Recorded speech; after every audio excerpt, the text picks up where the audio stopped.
Welcome to the Hardcore Closer Podcast. I'm Ryan Stewman, founder of HardcoreCloser.com, and this podcast is all about helping you, the salesperson, close more sales. And look, whether you're selling cars, homes, financial services, consulting, whatever it is that you sell, this podcast is dedicated to help you generate higher quality leads, increase your closing ratios, and show you how to charge premium fees for the items you sell so you can get paid what you're worth. What's up, Closer Nation? Welcome to episode 66 of the Hardcore Closer Podcast. Look, I'm glad you're here. If you're a first timer, be sure to check out the previous episodes. And do me a favor, leave me a review on iTunes. Listen, here we go, right? I know you'll be like, damn it, he does this every episode. Yes, it's part of my job. It's how we keep the lights on around here, ladies and gentlemen. Listen, I need you to go leave me a review. I have a goal to reach 300 million salespeople and change their lives, and I need your help. I can't do that alone. And one of the ways that we can do that is by you simply going to the iTunes and leaving a review on this podcast. It's easy. Just leave me a review. Leave your feelings. Take 30 seconds of your time to leave a review. Here's what I just got the numbers from producer Robert. We got 500 reviews total right now. We've been doing this since January of last year. 500 reviews is it's low considering we get 50,000 downloads a month. What the fuck are the other 45,500 people doing out there? Hook a brother up, man. Leave me a review so that you can help your fellow salesperson out. It really matters a lot. Here's an example right here. Here's a 5-star review from Matt Melia on January 8th of this year. It says, Ryan Stewman has a paint by the number system to help you not only in success in sales, but especially in marketing. Highly recommend listening to these podcasts. Appreciate that, Matt. Appreciate the 5 stars too. Hey, listen, you can leave me a review and pitch your business in the review for all I give a shit, and we'll still read it on the air here. It's like free advertising for you, but none of that will ever happen for you if you don't head over to iTunes and leave me a review. And if you're listening to this on SoundCloud or YouTube, whatever, just hit the like button, leave me a comment. Appreciate that as well. Real quick, before we get into the episode as well, I'd like to remind you that if you are in real estate, mortgages, insurance, or if you just know somebody who recently bought a home or is thinking about buying a home, send them to yourfreealarm.com. Sign up. They can get a free security monitoring system. We'll send them free installation. We'll give them the free security system, and we'll take care of your people. And then we'll send you referral money. Just have them put your name down as the referral, and we'll send you referral money for letting us keep your clients, friends, prospects, for letting us keep them safe. My business partner, Chad Hensley, was a federal agent. He was in charge of security on a large level, and he was in charge of keeping the country secure. And now we're focused on keeping individuals within the country secure as well. Like, the government is out of control. We're back to protecting the individual. But just head on over to yourfreealarm.com. Sign up. If you want to refer us a lot of business, you want to get paid for it, go to yourfreealarm.com. Scroll all the way down to the bottom. Click the referral partner link, and then sign up and give us your information there. We appreciate it. And look, we're trying to keep America in uncertain times. I'm just doing my job to keep families safe in any way that I can and be able to keep them safe, to make you look like a hero because you close on somebody's house and then you give them a free alarm. Be like, hey, it's my way of just saying thank you for trusting me as your real estate agent. I'd like to give you a free security system for your home to keep your family safe. And listen, you're probably wondering, well, if you're just giving all this stuff away, where do you make money?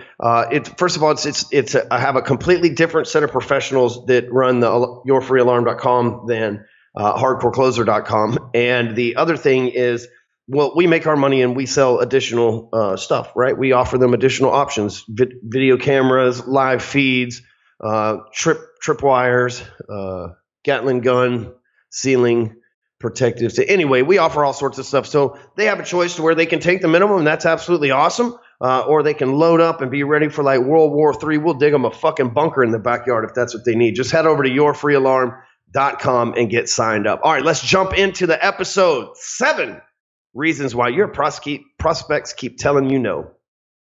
There's no 2 letters together that hurt more to a salesman than N and O.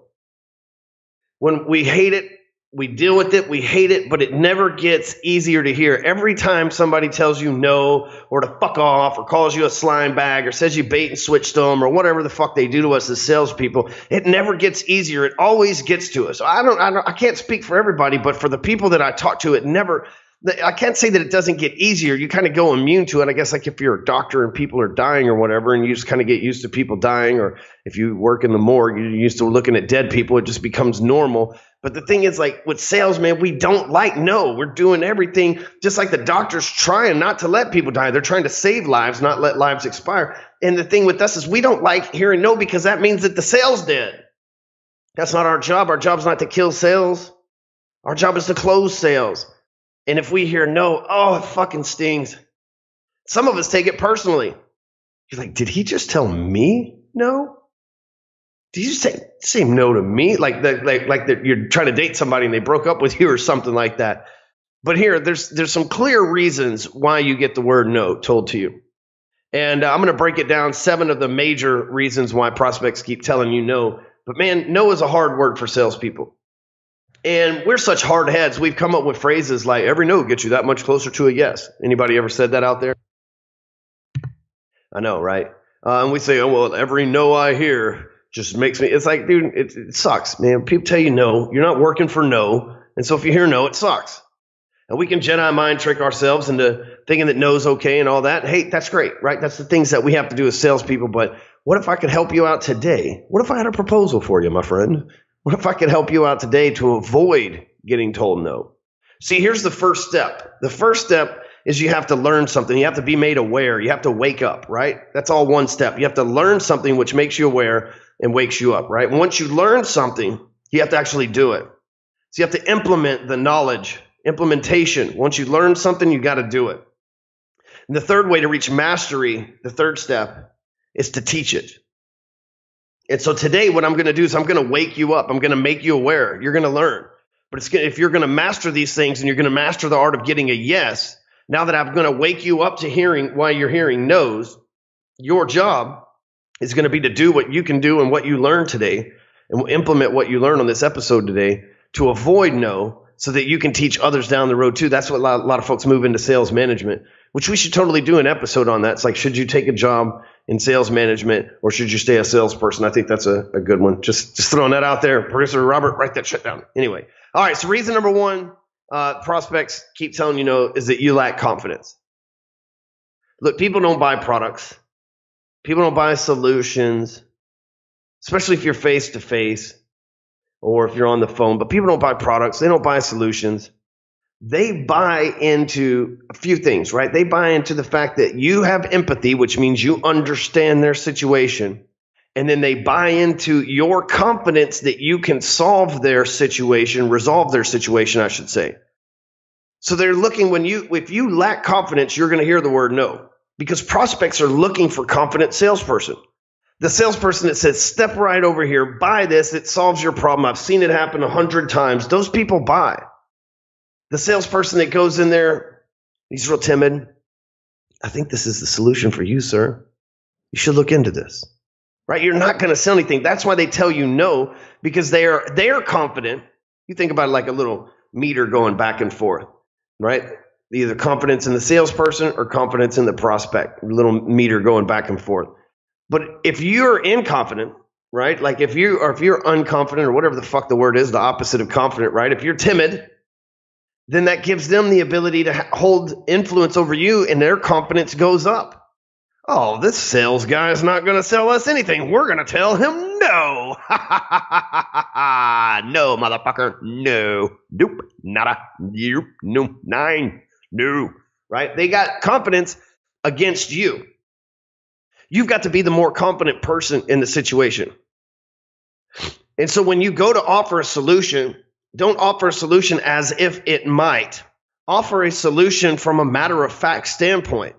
If people are telling you no, it's because if you don't have confidence, then they have no confidence in buying from you. You ever heard the word like con game, confidence game, right? That comes from people put it in negative connotations these days, but that comes from the confidence in somebody else. You ever like, let's let the salespeople here, listen, hear me out. You ever been to like a sports venue or a club or a concert or somewhere else that's like public venue and there's restricted areas? but you just walked in. Maybe you ate the food. Maybe you ordered a drink. You didn't have an armband on. You weren't with the band. You didn't know anybody in VIP, but you just did that shit anyway. And then when security stepped over, you totally convinced them. It's like, hey, man, I belong here. It's my friend Pablo. He says he's going to come back over to the table in a couple fucking minutes, man. Don't make me have to fucking catch your job. And security walk away. You ever done that? Something like that? Of course, man. That's because you sold them on your confidence. Everything that you just told them that made them leave. Like, you ever been pulled over by the police and you got confidence and they not write you a ticket? Happened to me not too long ago. But see, if you don't have confidence, if you're not sure that you're going to be there, and they can see in your eyes that you're not 100% confident that you belong in that situation, they're going to remove you from that venue. The police is going to write you that ticket, and the prospects won't buy your shit. If you keep hearing the word no, and you know that you're a timid person, and hey, it's okay to be timid, and you can still be confident, right? You don't have to be loud like me to be confident, to display your confidence. But when you speak the language of confidence. The language of confidence is absolutely, sir, this is exactly what will work. I've seen it work for hundreds of other people just like you, right? The person that's not confident, they say, well, I think this is the product that you're looking for here. It's 1997, sir. You see the difference? Okay, so if you're getting told no, maybe it's in the fact that you're not confident. Now, if you're not confident, you got to ask yourself a couple questions. Are you not confident in yourself? Or are you not confident in your product? Because those are the two things that you're pushing. You're pushing your ability to have empathy and understand their situation, and the product's ability to resolve the problem. So if you are not a confident salesperson, which of the two are you not confident in? Now, if you're not confident in your product, then we can talk about that here in a minute. That's actually going to be down the list that I'm going through here. But if you're not confident in yourself, this is what you got to do, Claude. You got to fucking stand up, look yourself in the mirror. You got to say, look, I'm a bad motherfucker. I close sales. I buy things. I make investment. I take risk. I make moves. People come to me when they need the hookup. I'm the guy that go to when people need my product. I'm a problem solver. I'm a deal maker. I'm a negotiator, right? You got to tell yourself this shit every single day. For 3 years of my life, I woke up every morning and I read declarations. Those same things that I just said to you, it was easy for me to spit them off because those are the things I told myself every morning for 3 years. I remember I had a girlfriend. She stayed over one night. The next morning, I'm in the bathroom. I'm doing me. I'm doing my routine. I'm in there. You bad motherfucker. You a negotiator. I'm doing all this stuff. She's like, what the fuck are you doing in here? She's like, you're so weird. It's like, well, that's the reason I live in a $500,000 house and I'm 26 years old and you live in a fucking apartment uptown for $500 a month. The fuck out, right?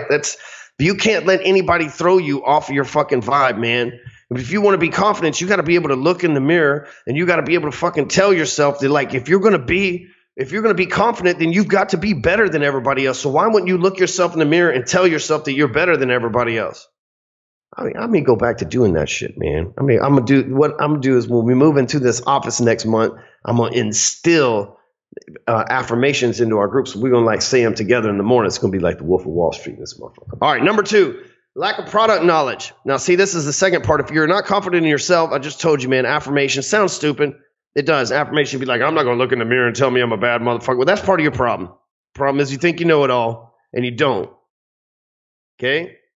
Right? Some of you do. Ones of you out there know who the fuck I'm talking to. You think you know everything and you discredit shit, but you're not making sales. Go fucking do the affirmations. Number 2, if you lack the confidence in your product, then that brings us to number 2 on the list here, which is you lack product knowledge. Like, why are you not confident in the product? You shouldn't be selling something that doesn't work. You shouldn't be selling snake oil. You shouldn't be trying to make a commission off of something that's a piece of shit, right? But maybe you lack product knowledge. See, when I did mortgages, I knew everything. FHA, VA, USDA, conventional, jumbo, subprime, investment properties, owner-occupied properties, second home, vacation rentals, condos, apartment complexes, multi-use. Dude, I knew it all. I mastered the product. Did it happen overnight? Did I just show up knowing that stuff? No, but I studied voraciously every day. When I sold Fords, I mastered the product knowledge. Now, I couldn't tell you exactly like the horsepowers of every single car on the lot and things of that nature, but I could all the features, all the functions, all the things. I mastered those things. when people ask me questions like, well, what is the safety rating on this? It was like, hey, it's a 5-star safety rating. It's got dual airbags in the front, one on each side. It's got rear collision assist. Like, I could just go through the whole thing for them to where like I knew my shit inside and out. But if they'd hit me up, they'd be like, what's the safety rating on this? I don't know. That's a good question. Nobody's ever asked that before. Let me check that one out. That's ridiculous, right? First of all, that doesn't simulate confidence. And second of all, if you don't know everything about your product and you're the trusted advisor that's supposed to be the expert that gives the advice to the purchaser, which product that they should spend money on, and you don't know, that's a fucking surefire way to like blow confidence and not get a deal done. Number 3, you're not addressing objections. A lot of salespeople, they just don't address objections. People are telling you no because they feel fucking comfortable telling you no, even though they need to be saying yes. You see, here's the problem here we go, damn it. Here's the problem in the mind of the prospect, right? Like most people, most of their life have done mostly fucking stupid shit. And so they're used to reaping the rewards from stupid shit. Well, this causes stupid shit that keeps happening to us over and over and over again to fucking over dramatize, and we get fucking fearful of the stupid shit happening to us again. Yet at the same time, we become fucking comfortable with the stupid shit as well because we're used to getting those results. So that becomes the expectation. Well, what happens is when the customer sees a good deal, something that could change their life, something that will solve their problem, they're so used to making the wrong decision that it's almost fucking impossible sometimes to make the right decision. You see that? It's like it's this whole thing. So they give you bullshit objections. Objections that keep them using the fucking same old stupid ass path of making bad decisions when a good decision's in front of them. And listen, buddy, if you're not fucking selling something that requires the prospect to make a good decision, you shouldn't be fucking selling it, because if it doesn't benefit them, you're not really a salesperson, you're a scam artist. So I want you to keep that in mind as we go forward here. But as they give you these objections, most of the time they're bullshit. Their resistance to actually having to level up, their resistance into actually getting what they want, because so many of us are so self-deprecating that we don't fucking want to get what we want to get because most of us deep down mentally, emotionally fucking scarred and don't think we deserve it. And so your job is to combat these objections, because if they feel like you're not going to combat the objections, they'll say no to you and they'll say no to themselves, which is fucked up because you both know that they need the result of whatever it is that your product, or they wouldn't be there in the first place. So what I recommend doing is going over to the Hardcore Closer blog and looking and just searching objections. There's tons of different articles and things on how to deal with objections, but you need to pre-frame the objections into your pitch. When you pitch people, you need to pre-frame. Let's say that your top 5 objections are time, money, spouse, need somebody else to pay for it. And you know what I mean? So you work those into your pitch. Let's say let me just make it quicker. Your top 3 objections are time, money, and I need to talk to my spouse. So it's like, even though you might not think that you have enough time, it takes less than 15 minutes for less than $10 a day. And you don't have to talk to anybody when you're making a decision that's that low cost. You see how I work those 3 objections into my pitch before they even arrive. Right? So what I'm doing is I'm saying, hey, here's something that I brought up that you're probably thinking about. Watch me smash it. Here's something else you're probably thinking about too. Watch me smash it. As I go through and I eliminate all of their objections, it's going to make it really fucking hard for them to say no to me.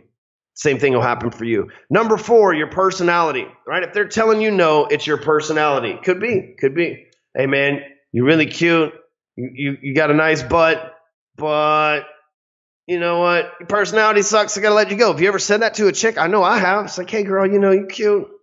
But, we just don't mesh, right? I guess that's the word to say, right? I dated this one chick. She just wasn't up to intellectually having some of the conversations that I wanted to have at that point in my life. And she's a great person. You know what I'm saying? Awesome. Wish her nothing but the best. But I had to have the conversation with her. It's like, hey, our personalities don't go together. I've had to fire people in my corporation. It's like, hey, you're a great person, but our personalities don't mesh. And so they might feel comfortable telling you no. If they don't like your personality, then again, they'll get comfortable telling you no. If someone doesn't like you, they have no problem telling you no. So let me show you how you can make your personality more pleasing and make it to where people like you. So first of all, first thing you want to do is smile. always smile. I've been saying this since the very first fucking podcast I ever did was on smiling. Smiling is huge. You got to smile. People, when you smile, my buddy Marshall Silver says this. He says, when you smile, people know that you know something they don't. Because why else in the fuck would you be smiling? Because people don't smile these days. Everybody's rolling around looking like Clint Eastwood from Good, the Bad, and the Ugly. We all mad at each other. I drive around my neighborhood. I'm all smiling and waving. The neighbors look at me like, this motherfucker with tattoos driving a fuck Maserati. I hope you don't go fast with those kids in there. Right? Like, I mean, it's just how fucking people are. And so you get to be the exception. Smile. Let me repeat. Smile. People like people that smile. When you're at a party and you're smiling, you look like the fun person. They'll come talk to you. Always fucking smile. That's number one. And they smile on the phone too. I'm smiling right now. You can tell the difference, right? When I'm not smiling. When I'm smiling, right? So make sure you smile. Second thing is mirror them. Okay, this is an old NLP trick. Mirroring is when you do something similar to them. So it all ties back psychologically into love making, right? Let me get weird on you for a minute here. But like when you're making love to somebody, you're working out a rhythm, right? You're in this state called ecstasis to where you don't have to communicate, even though some people are like harder and faster, right? But you don't have to communicate, but you both know you've got this like unspoken rhythm, this unspoken mirroring of each other, you know, when she's up, you're down, blah, blah, blah. And like, you've got this connection. Well, that thing still, that translates over from lovemaking. It's a serious whatever the fucking serotonin or whatever the fucking chemical is in your brain that gets released there. But you can use that, right? Because we humans are weird. If you listen to read the book Influence by Dr. Cialdini, you'll know that our lizard brain is way stronger than we give it credit for. So in NLP, if you mirror somebody, it ties back into lovemaking. So if someone's shaking their head, yes, you can shake your head along with them. If somebody moves their hands in a certain way. Now, listen, the key isn't not to fucking make it obvious. It's like, bitch, did you just fucking copy me? Bitch, did you just copy me? No, I didn't copy you. No, I didn't copy you. Dude, stop copying. Dude, stop copying me. I'm totally not copying you. I'm totally not. Like, don't fucking be weird like that. But they're hand gestures. Their nods, their body language, mirror that, right? If they're sitting back straight up, not touching the back of the chair, looking at you when you're at the table negotiating, you need to sit the same way as them. And I know this sounds easy, but hey, man, our lizard brain is strong. I'm giving you some fucking gold right here. So what happens, though, is when you've got this smile and you're mirroring them, people like people that smile and they like people that are like them. And so you're mirroring them, you're reflective. They start to like you, overcome the personality issue. You'll have the shittiest personality in the world. Just smile, fucking nod, and mirror them. And I promise you, you'll get past it. Our lizard brain is strong, y'all. Number 5, you lack value. And really, it's like not you lacking value. It's that you lack the demonstration of value.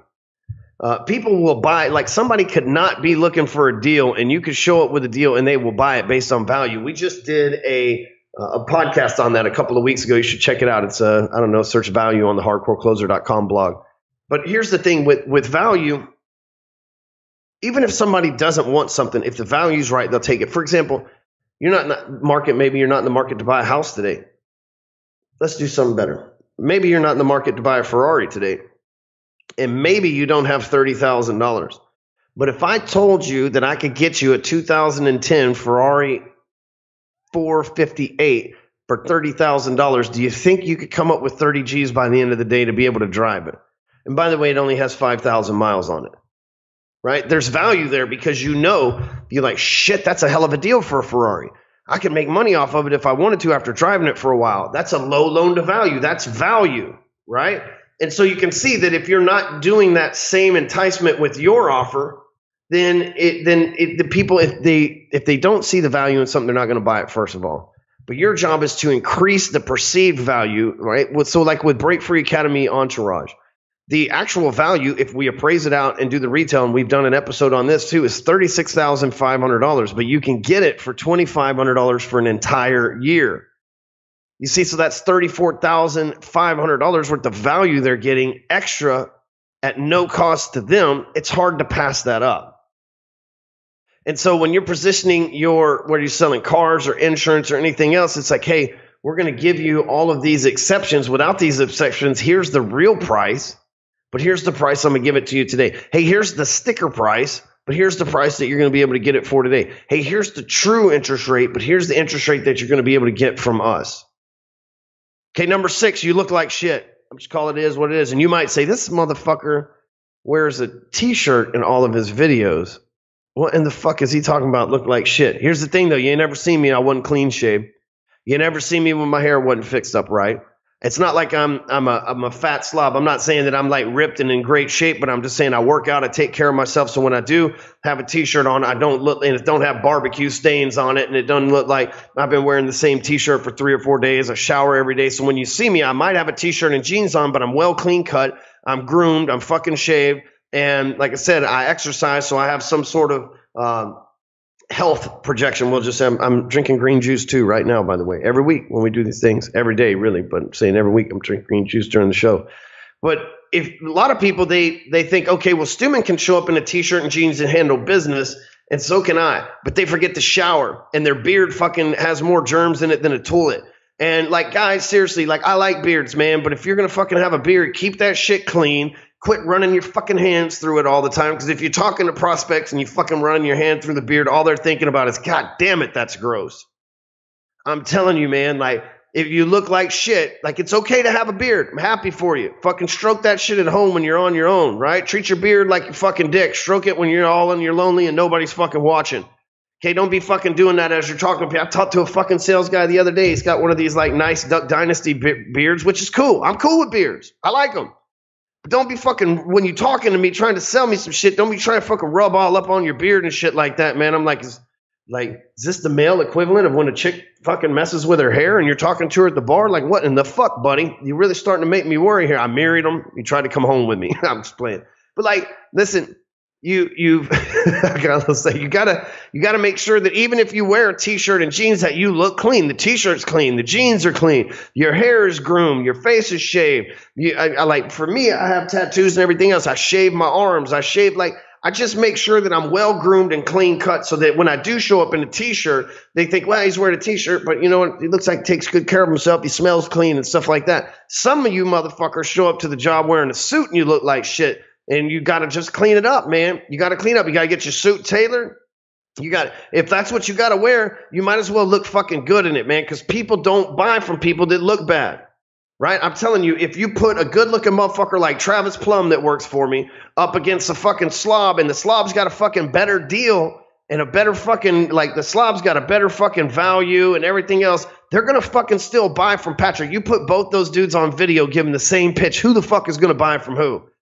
Right? Travis is going to fucking win every single fucking time. Every single time. If you put a fucking slob on video and Travis on video, and both of them fucking said the same script, people are going to buy from Travis 900,000,099 times out of a fucking billion. I'm telling you, it's never going to, like, so you need to make sure that you fucking look good. You're a salesperson. Salespeople are expected to fucking look good, be clean cut, smell good. You shouldn't be fucking coming up. Look, I ain't knocking cigarettes. I'm not knocking weed. I'm not knocking alcohol, but you shouldn't be coming in the fucking around customers smelling like any of those 3 things. Number 7, they just don't like you. If you're not a likable person, sales can still be a good place for you, but it can be difficult. Like, attorneys are a good example of salespeople that you don't necessarily like. You hire an attorney, they sell you on all this shit, take your money, and then you're like, I need you, but I don't necessarily like you. And that's not a place that you want to be, because it's easy for you to call and ask for referrals and then be like, no, I don't know anybody, Ryan, because they don't like you. You want people to like you. Now, I gave you some tips earlier when I was talking about your personality. You can mirror people, and obviously smiling works as well. But here's the real question. If they don't like you and that's why you're being told no, it's more about you than them. You need to figure out, you need to take a little journey inward and figure out what the fuck is wrong with you. Why don't people like you? You know, and I get it. Not everybody's going to like you. Lord knows not everybody likes me. But your prospects, the people that you attract into your business, they should automatically like you. Your marketing should be a really good reflection of who you are. Like, when people show up at Hardcore Closer, they're not expecting Hardcore Closer to be like these fucking nice, sweet, like, we just baked you cookies, welcome to the fucking club type of thing. No, they know that it's like, okay, it's like Hell Week for salespeople. It's like, okay, motherfucker, now you can't sleep for the next week. You got to watch this program and do all this work. Get to work, motherfucker. It's like it's completely different. So you should be attracting the right people. If you're attracting the wrong people, first of all, something's broken in your marketing, and if you're not congruent, you'll never close sales. But the other thing is, like, if they don't like you, maybe you're not attracting the right people, but maybe you need to take a deep inward look as well. Because the last thing, I mean, we're not in the people liking you business, but we're in the people respecting you, and people would rather do business with they know, like, and trust rather than people that's like, I know them and trust them, but I don't like them. Does that sound like a good referral? Or is like, dude, Ryan's awesome. Great guy. I know him. You can totally trust him. And I like the shit out of him. Which one of those two recommendations is going to be better if you got it? Exactly. So, all right, let's go back over our list real quick. Number 1, you lack confidence. Confidence closes. Just remember that shit. Number 2, maybe they're telling you no because you lack product knowledge. Get to know your shit. Don't be lazy. Number 3, address their objections up front so they can't tell you no. Number 4, your personality key is to smile. When you smile, you act like you know something. Number 5, maybe you lack value. You need to demonstrate that value a little bit better. Break down the stack for them, as you call it. Number 6, maybe just look like shit. And people don't want to buy from bums. People give dollar bills to bums. They don't give commission checks to them. Number 7, maybe they just don't like you. You need to take a little deep look inside yourself. Also, go to elevatortothetop.com. Grab a free copy of my best-selling book. We have 1,500 copies left, and we're done with that promotion. So you better head your ass over there and get it now. It's a paperback copy at elevatortothetop.com. And there's some other cool stuff that you can grab while you're there as well. You can get the show notes and everything else at hardcorecloser.com. And again, make sure you leave me a review on iTunes and share this all over social media. And hopefully people will stop telling you no. Later.